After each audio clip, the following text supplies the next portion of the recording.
नमस्कार, हेडलाइंस बिहार देख रहे हैं आप। मैं हूं आपके साथ प्रियांक सौरभ। एडीजी के लेटर के बाद से सियासी हंगामा मचा हुआ है। जिस तरीके से बार बार विपक्ष इसको लेकर सरकार को घेरने में लगा हुआ है, ऐसे में इन मुद्दों पर बातचीत करने के लिए हमारे साथ बीजेपी के प्रवक्ता निखिल आनंद हैं। सर, जो एडीजी का लेटर आया है कि विरोध प्रदर्शन में शामिल होने वालों पर अब कार्रवाई होगी और न तो उन्हें नौकरी मिल पाएगा और न ही वो ठेका ले पाएंगे, इसको किस रूप में आप देख रहे हैं? देखिए, किसी भी तरह का पॉलिटिकल प्रोटेस्ट या जनहित में कोई मूवमेंट करता है, प्रोटेस्ट करता है, धरना प्रदर्शन करता है, ये कोई बहुत बड़ी बात नहीं है।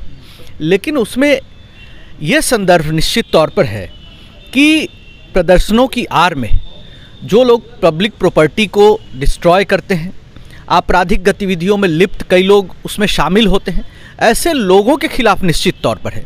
नहीं तो इस लोकतांत्रिक देश में सभी को अपनी आवाज़ उठाने की छूट है। मुझे नहीं लगता है कि हर प्रोटेस्ट करने वालों को इस तरीके से बुक कर दिया जाएगा। उस पत्र का संदर्भ समझना होगा और निश्चित तौर पर एडीजी मुख्यालय जहां से पत्र निर्गत हुआ है उनसे बेहतर इसका एक्सप्लेनेशन पूछा जाना चाहिए।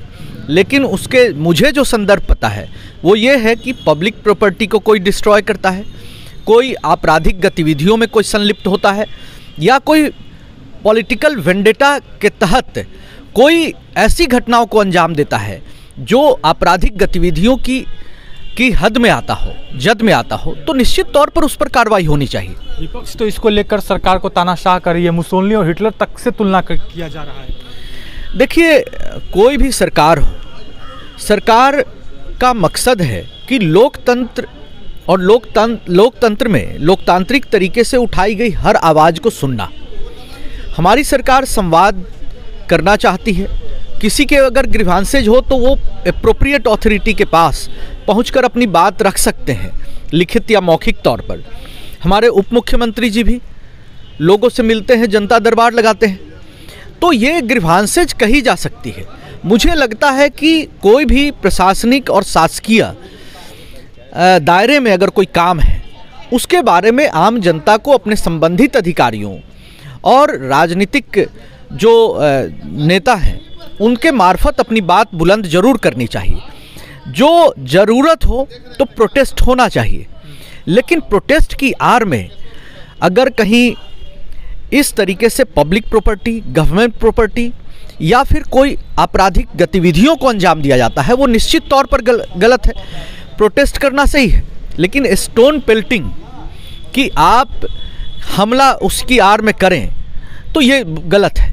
तो हमें उसको थोड़ा सा सीधे सीधे पत्र को इस तरीके से समझने की बजाय पत्र के संदर्भ को समझना होगा। उसमें आपराधिक गतिविधियों की चर्चा की गई। तो लोग जो कह रहे हैं कि क्या अगर मान लीजिए, एक उदाहरण के तौर पर लोग समझा रहे हैं कि हमको नौकरी ना लगे तो क्या हम प्रोटेस्ट भी नहीं कर सकते, क्योंकि अगर प्रोटेस्ट करते हैं तो उसके बाद भी नौकरी ना लगेगी। तो इस तरह की जो डर आ रहा है लोगों के मन में, तो फिर सरकार को तो इस पर कुछ सोचनी चाहिए ना। देखिए, प्रोटेस्ट करने के लिए उसमें राजनीतिक तरीके से अगर कोई अपनी बात रखते हैं, धरना प्रदर्शन करते हैं, उसके बारे में कोई बात नहीं है। वहाँ पर उसकी आड़ में अगर पब्लिक प्रॉपर्टी को डिस्ट्रॉय करते हैं, आपने देखा होगा कि इस तरह के कानून कई राज्यों में हैं। जो प्रोटेस्ट करने वाले हैं उन लोगों से हर्जाने वसूले गए हैं। तो ऐसी कोई बात नहीं है कि हर प्रोटेस्ट करने वाले को, राजनीतिक तौर पर अपनी आवाज़ बुलंद करने वाले को वहाँ नौकरी लेने के लिए मना कर दी जाएगी या फिर उनको आपराधिक चार्जेज लगाकर उनको बुक कर दिया जाएगा।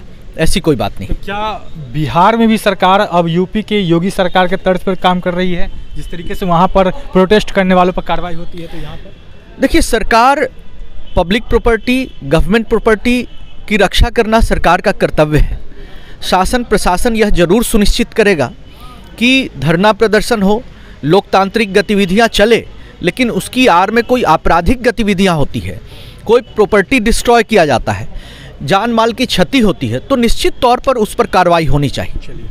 तो निखिल आनंद हैं हमारे साथ, उनसे हमने बातचीत की है। जिस तरीके से एडीजी के लेटर के बाद यहाँ पर चर्चाएं तेज हो गई है, राजनीतिक हंगामा शुरू हो चुका है। विपक्ष के नेता लगातार सरकार पर तानाशाही करने का आरोप लगा रहे हैं। बढ़ रहे हेडलाइंस बिहार के साथ आपका बहुत बहुत शुक्रिया।